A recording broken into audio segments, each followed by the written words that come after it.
Our gurus have traveled to 5 continents, visited hundreds of thousands of homes, and personally counseled millions.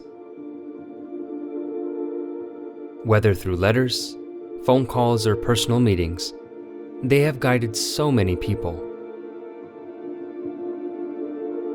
People from different countries, different religions, and different cultures. All of that guidance gives the Satpurush an unfathomable source of experience. બધાને guide કરે. કેટલા યુવાનોને સ્વામી જીવન બનાવ્યું છે, કેટલા યુવાનોને સલાહ સૂચના આપીને એનું જીવન ભવ્ય બનાવી દીધું છે. અને બધી રીતે હજારો લોકો એમના યોગમાં આવ્યા છે. એટલે એ રીતે આપણે ગણીએ ને તો એમની સલાહ લેવા જઈએ. કન્સલ્ટન્સી હોય છે ખરું. કોઈ જૂના એન્જિનિયર હોય કે ઇન્કમ ટેક્સ પ્રેક્ટિશનર હોય, આ બધા હોય, એ પોતાનો નોકરી ધંધો મૂકી દે, પછી કન્સલ્ટન્સી શરૂ કરે. એટલે જે એનો સલાહ સૂચન લેવા આવે એના પૈસા લે, પણ એના સલાહ સૂચન કામ કાઢી નાખે. એનો વર્ષોનો અનુભવ છે, નક્કર અનુભવ, કલ્પના નથી. એ તમને જે ગાઈડ કરે કોઈ ના કરી શકે. What if we can get the essence of all that guidance in one place? Satsang is so vast. However, આપણે જે બધું સત્સંગ આટલું બધું પોરો મોટું છે, મહારાજના વખતથી લઈને ઠેઠ અત્યાર સુધી, એ બધી એમાં એક બધું ટૂંકમાં આવી જાય છે. એ બધું સંકલ્પ કર્યું છે. Satsang Diksha is Sriji Maharaj himself directly guiding us through Mahant Swami Maharaj. Through it, we can get guidance and incredible clarity on every topic related to our life.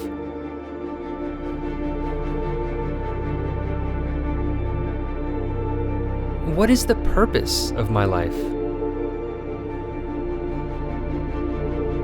How do I build more enjoyable relationships with my friends and family?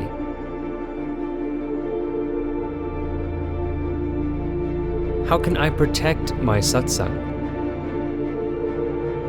How can I always be connected to Maharaj and Swami? Crystal clear instructions for every relationship. Our relationship with ourselves, our families, with satsangis, and our relationship with our Guru and God.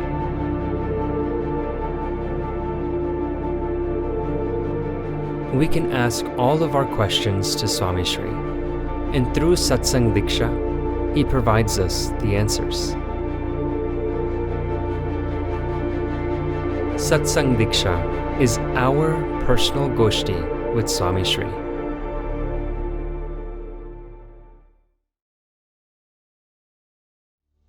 Once, Satsang Maharaj arrived in Saranpur.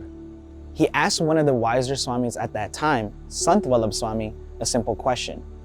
Who do you do samagam of throughout your day? Sant Swami humbly replied saying, Swami, when you are here, I do your samagam.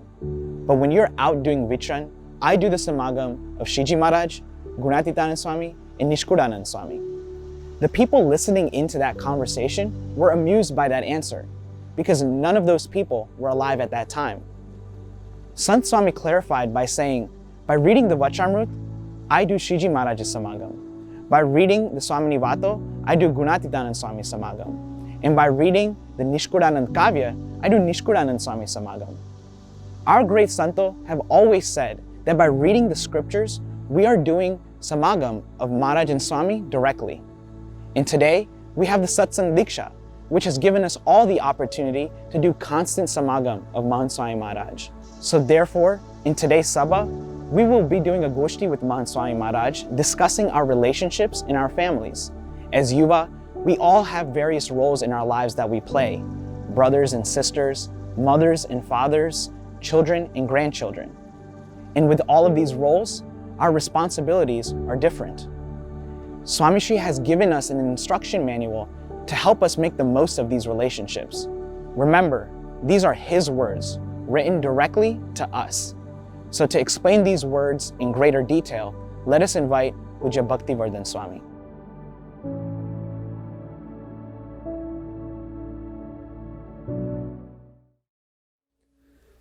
Swami Narayana Sakshad Akshara Purushottamah Sarvebhya Paramam Shantim Anandam Sukhamarpayet. Learning more about satsang motivates us to strengthen our identity as satsangis. However, often that motivation is met with confusion or a lack of clarity. Filtering large amounts of new information to create a checklist that is both concise and comprehensive is a monumental task, especially amidst the worldly responsibilities that we have to account for, which often limits the time and energy we have available to focus on our growth. Truly, Satsang Diksha, Swami Shri's gift to us, is a landmark attainment in our satsang journey. Swami Shri is known to derive unexpectedly deep meanings from simple aphorisms. In this Granth, he delivers that signature depth through simple shlokas. Unless we forget that this Granth is a key element of the Akshar Purushottam Samhita. Thus, its purpose is as profound as Swami Shri has made it simple to read. It is humbling to know that over the coming years, as we build more familiarity with this Granth, and as we mold our life according to Swami Shri's direction, we are sure to benefit from deeper revelations about the Akshar Purushottam Darshan. There is so much subtle nuance to our sadhana that we can now look forward to learning. Let's take a look at the first shlok, a prayer to Bhagwan Swaminarayan and Akshar Purushottam Maharaj, that we began today's kathas with. In this first shlok, Swami Shri prays, may Swaminarayan Bhagwan, that is Akshar Purushottam Maharaj himself, bestow ultimate peace, bliss, and happiness on all. In addition, Swami Shri ends the Granth with a similar prayer. In shlok 315, Swami Shri says, may Swaminarayan Bhagwan, that is Akshar Purushottam Maharaj himself, spread supreme bliss and auspiciousness throughout the entire world. It's safe to assume that Swami Shri wants us to follow the tenets and principles outlined within this Granth. And by praying for bliss and happiness, both at the beginning and ending of this Granth, clearly, Swami Shri is establishing a direct link with happiness and becoming a better satsangi. It also means we should do more to consider what actually constitutes happiness, or where one should actually look to find it. When negatively influenced by worldly attachments, it feels unnatural to connect satsang with what we may currently think about happiness. Our Guru Parampara, however, beginning with Bhagwan Swaminarayan, have always connected bliss, joy, and happiness with satsang, even through the most adverse circumstances. In Gadada section number 2, Vachnamrit number 6, Maharaj says, Bhagwan nu bhajan karvu ane sada anand marevu. 4 days later, Maharaj used a similar phrase in Vachnamrit Gadada section 2 number 8, where he said, Bhagwan na ansh chiya, meaning bhakta, evu janine atishay anandma rahine Bhagwan nu bhajan karvu. Remaining in joy and happiness, do bhajan. Being joyous and happy is not only a goal in satsang, it's a gauge for how well we do satsang, a compass for how to improve in satsang, and in some ways, a prerequisite to beginning our satsang. A simple and yet profound idea. We may have never considered it if not for Swami Shri's grace. With the hope of finding such profound meaning through satsang in another important aspect of our life, let's move on to today's main topic. Last week, we explored our relationship with the self. Today, we begin to look outward.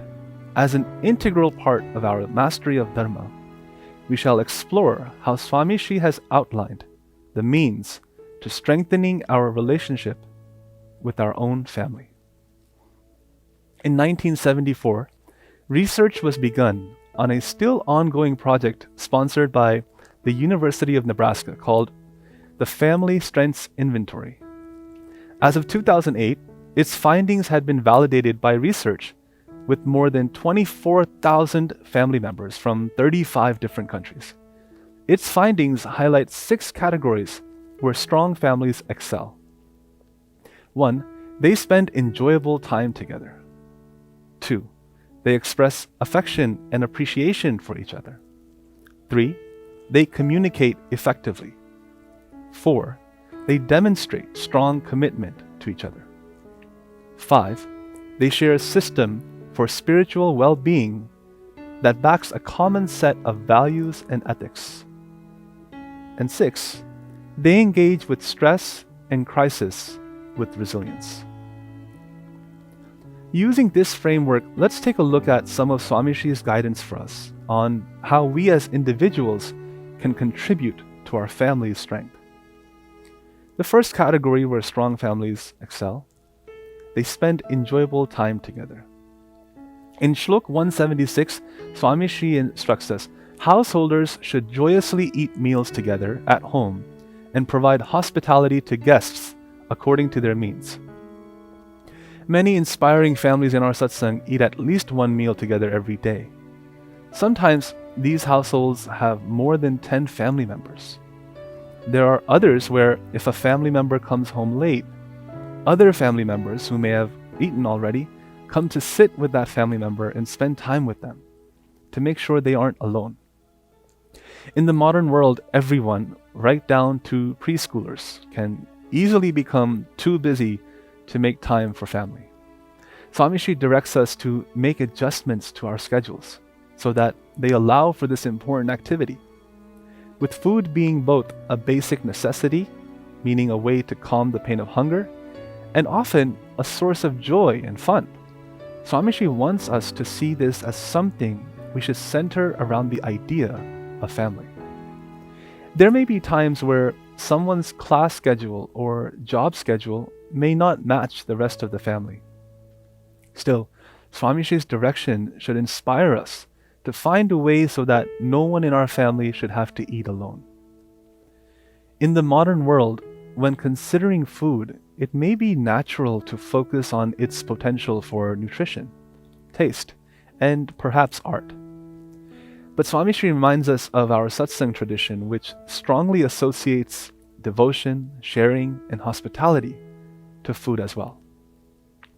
Spending quality time with family is not a new concept, but it seems that we are more dependent on infrequent methods of spending time together, such as vacations or family reunions. However, what is also true is that if we only develop habits that reinforce independence within a household, things like vacations become less and less effective at promoting family unity. Consider the cliche family that flies thousands of miles together, living in accommodations together, only to plan and look for ways to spend most of the day away from each other. The reality is that spending time together joyously requires that we make adjustments to our attitudes and expectations from family members. Without a daily practice, we may be reinforcing negative perspectives or ones that make it increasingly more painful to spend time with the people that we actually love. Swami Shri wants us to see meals as a time to simply share and smile, a passive and yet effective way to show we are there for each other. Eating should be a time free from conflict, preaching, judgment, or complaints. The second category where strong families excel, they express affection and appreciation for each other. Swami Shri shares where the foundation for appreciation lies. In Shlok 172, Swami Shri says, householder satsangis should serve their mother and father. They should bow to their feet every day. Satsang tradition advocates a sentiment that is based in the Upanishads, and in particular the Shikshavali. There is a passage in which students who have just completed their Gurukul studies are to return home and to be with their families. As part of their parting instructions, they are taught to treat their mothers and fathers as though they represent Bhagwan, and to obey them and care for them accordingly. As we become older, we also become more aware of our parents' flaws. In turn, we may also lose awareness of the gratitude we owe them. All of us lived through a time where our very existence was entirely dependent on the love, grace, and sacrifice of others. No more is this true than with our parents. At a time when we were completely incapable to provide ourselves with basic necessities, to protect ourselves from harm or to express gratitude in any way, they made life-altering adjustments and sacrifices to ensure our safety and maturation. People who don't appreciate what others have done for them come off as egotistical. However, after Bhagwan and Sant, in this world, no one set of people go unappreciated more than parents. Swami Shri shows us that as a satsangi who seeks to conquer egotism in its entirety, we are duty-bound to honor our parents and set a standard for appreciation in our family unit. In this regard, Swami Shri provides us with a daily act that inspires mindfulness and self-awareness. Physically bowing to our mother and father every single day. This is an act that, as simple as it is, no one should overlook. If we live with them, we should do it in their presence. If we live separately, we should convey our Jai Swaminarayan to them by phone or text. Or if they have passed away, we should bow to their photo, in each instance asking for their blessing. Even the simple act of bowing to our parents has key spiritual benefits and thus has evolved in our satsang in the form of Panchang Pranam, as often promoted by Pujya Dr. Swami. If we do not do this every day already, we must begin today. Besides the benefit of it positively affecting our personality by humbling us, it is our duty and our Guru's inner wish. In most cases, the only reason we haven't done it until now is inconvenience, unawareness, or a lack of basic appreciation. In any case, we should understand that by avoiding this after we are taught, we are guilty through negligence of allowing the more negative elements of modern society to hurt the unity in our family. Whatever it takes, every satsangi should firmly adhere to this niyam.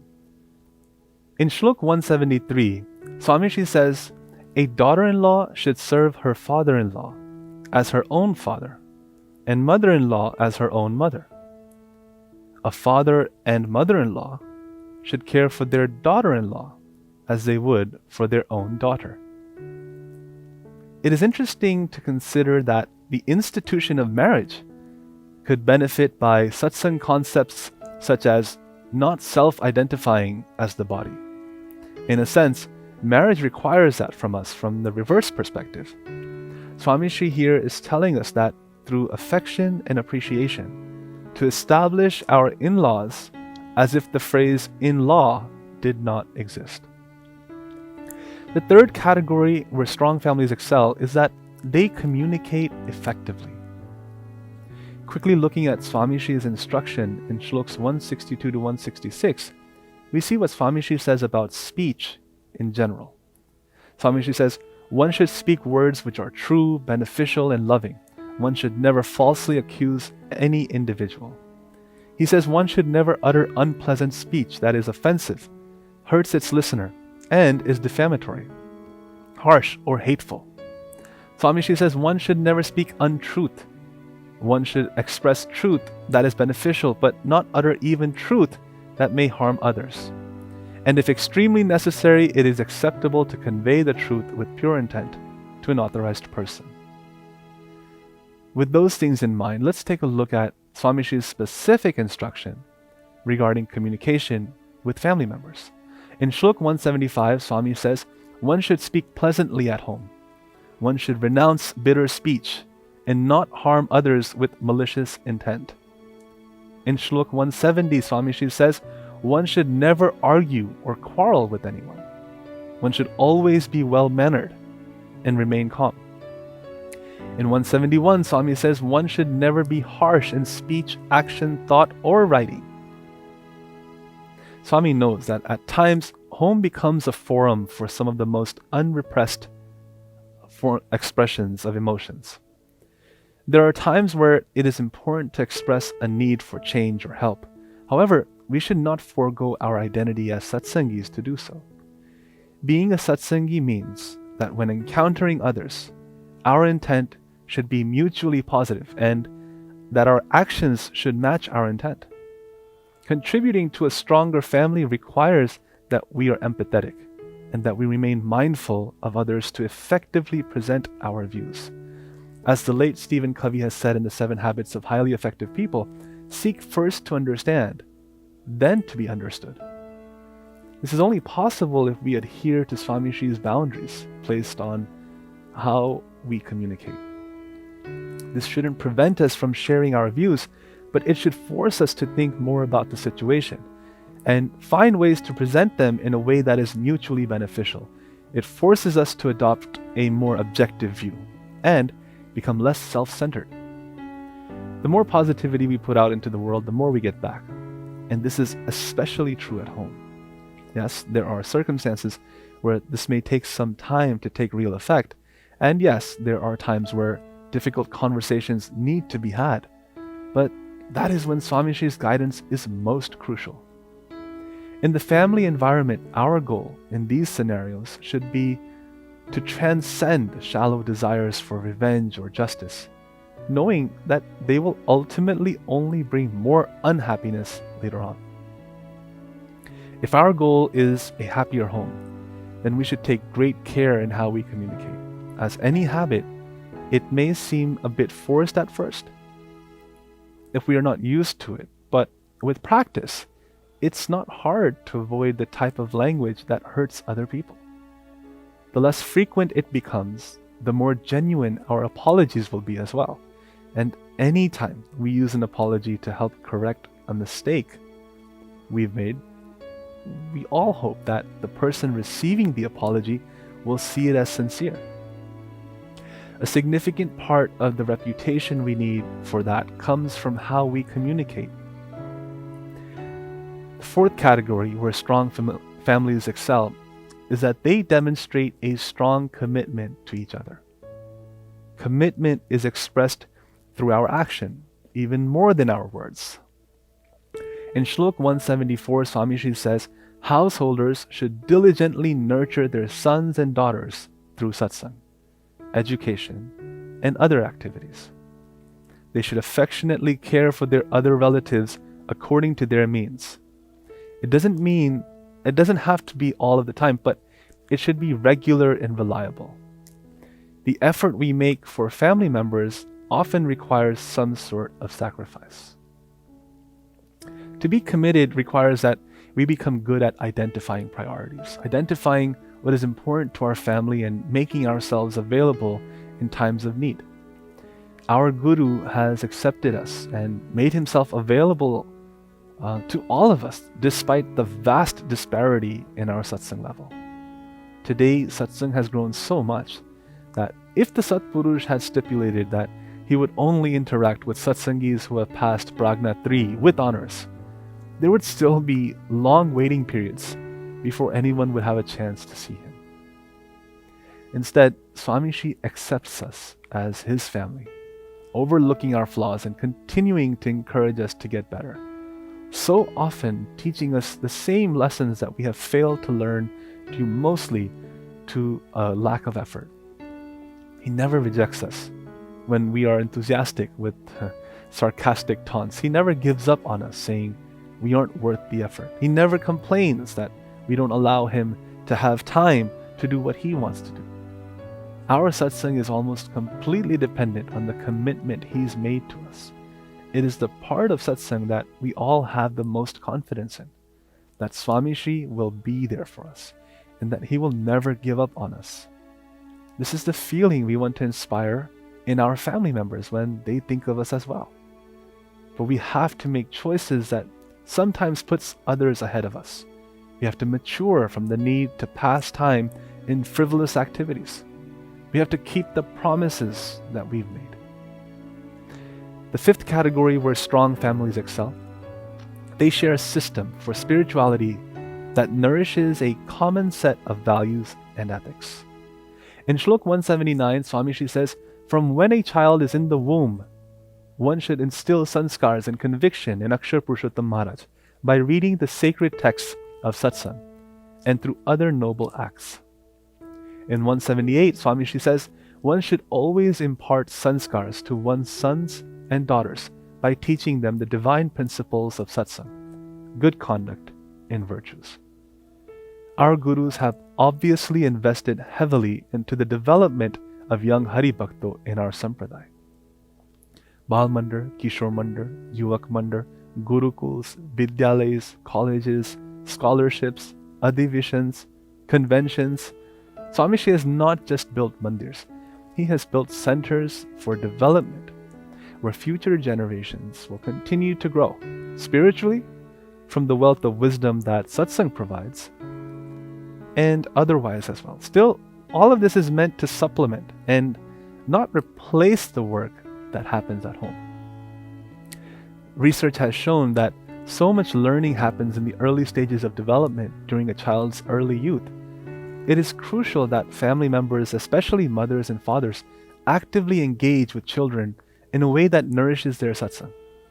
Of course, much of what children learn is not what we teach actively, but what we expose them to passively.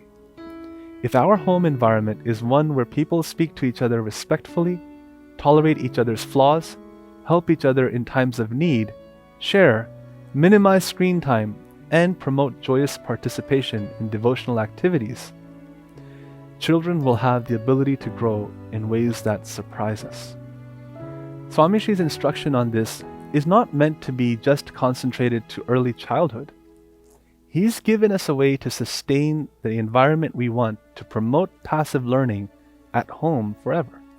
In Shlok 86, Swami Shri says, family members should gather daily for Ghar Sabha and engage in bhajan, discussions, scriptural reading, and other devotional activities. Good habits are the foundation for a very large majority of sustained successes. They have the most benefit when they are done with frequency and consistency. They are most difficult to establish at the beginning. But once they are, with the passage of time, they can give monumental results akin to compounding interest. For generations now, Swami Shri has encouraged Ghar Sabha as a means to maintain dialogue between family members that is rooted in spirituality and positivity. Its benefits have been experienced by so many families around the world who have committed to it. It's a wonder that people still don't invest the time to plan for it. Like most good habits, Ghar Sabha is something that is not reliant on monumental, one-time deposits. It is grown on the small, frequent, and consistent contributions into our family's spiritual bank account. Ghar Sabha is great because it allows you and your family to be creative in the programming. You just have to be disciplined in maintaining time restraints so that everyone can expect when it starts and stops. And also to do it so that you can get as much participation from all members as possible.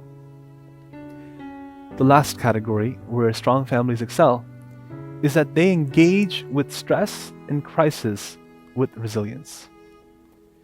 In Shlok 177, Swami Shri says that in the event of a death or other sad occasion, one should perform additional acts of devotion, sing kirtans, engage in discourses, and remember Akshar Purushottam Maharaj.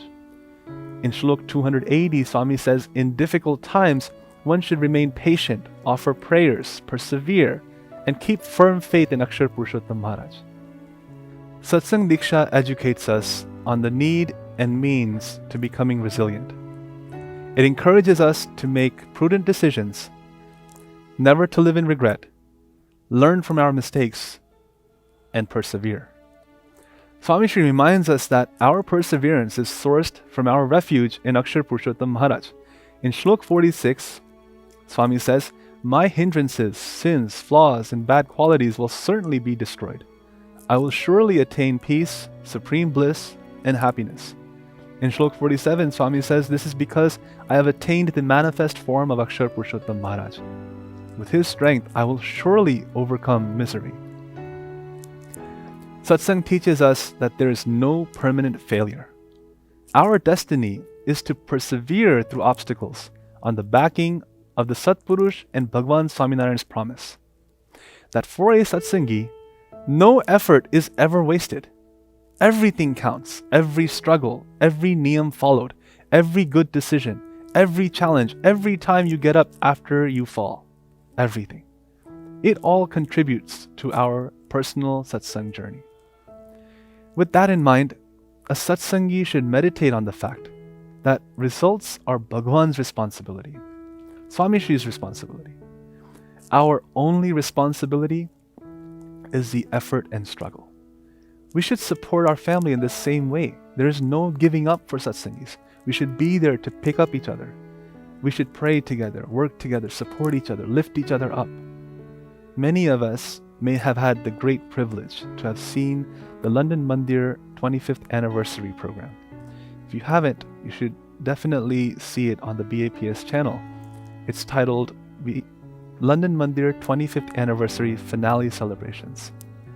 London Mandir is a testament to the spirit of devotion and resiliency characteristic of BAPS, and the story of the Mandir's making, Pramukh Swami Maharaj's ability to encourage everyone through so many challenges and difficulties on the strength of faith and effort is something we can all learn and be inspired from. The Mandir's completion was never in question for Swami Bapa. However, the joy Swami Bapa had during the walkthrough on August 16, 1995 was a reflection of all of the struggles everyone had overcome to get to that point. It is a story that we should create in our own homes, within our own families. It is important to note that crisis and stress will likely highlight the negative aspects of our swabhavs or personality. When it's others, we should be tolerant, but when it's our own, we should make note and act against them. Jealousy, possessiveness, entitlement, greed, cynicism, anger, they will all come out in spades.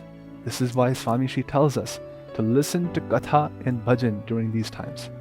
They are the way for us to combat the negativity and identify the real problems during times when our emotions can otherwise confuse the entire situation. Ultimately, if we engage with our family members as Swami Shri outlines in Satsang Diksha, and if we continue to shape our perspective based on satsang principles such as Atma Vichar, Kartapanano Vichar, Praptino Vichar, etc., our family has the potential to further our satsang growth and correspondingly improve the quality of life. Swami Shri has shown us that spiritual excellence does not require that we make wholesale sacrifices in our worldly life. However, with the wisdom that we are afforded in satsang, the stakes are higher. Negligence and sloth seem much more detrimental when one becomes aware of the benefits of focus and effort. Many of us can attest to the feeling we have had at the end of a satsang shikshan pariksha, when we think to ourselves, if I just started studying a couple of weeks earlier, I could have done really well. Well, Swami Shri's message to us is don't live in regret. Learn the lesson, put things into action, and always know change begins with me. Let us pray to Maharaj and Swami to continually inspire us with positivity, courage, and joy so that we can build a continually improving relationship with our family and earn his inner Rajipo. Tanotu sakale vishve paramananda mangalam Swami Narayana Sakshad Akshara Purushottama. Jai Swaminarayan. In today's Sabha, we learn the principles of a strong family.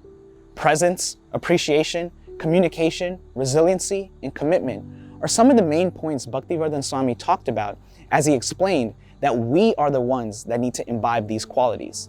Mahant Swami Maharaj often explains that we should be the ones to uphold Samp. So let us hear this point directly from him as he explains that Samp doesn't start with the other person, but it starts with me. Yes, yes, yes, yes, yes, yes.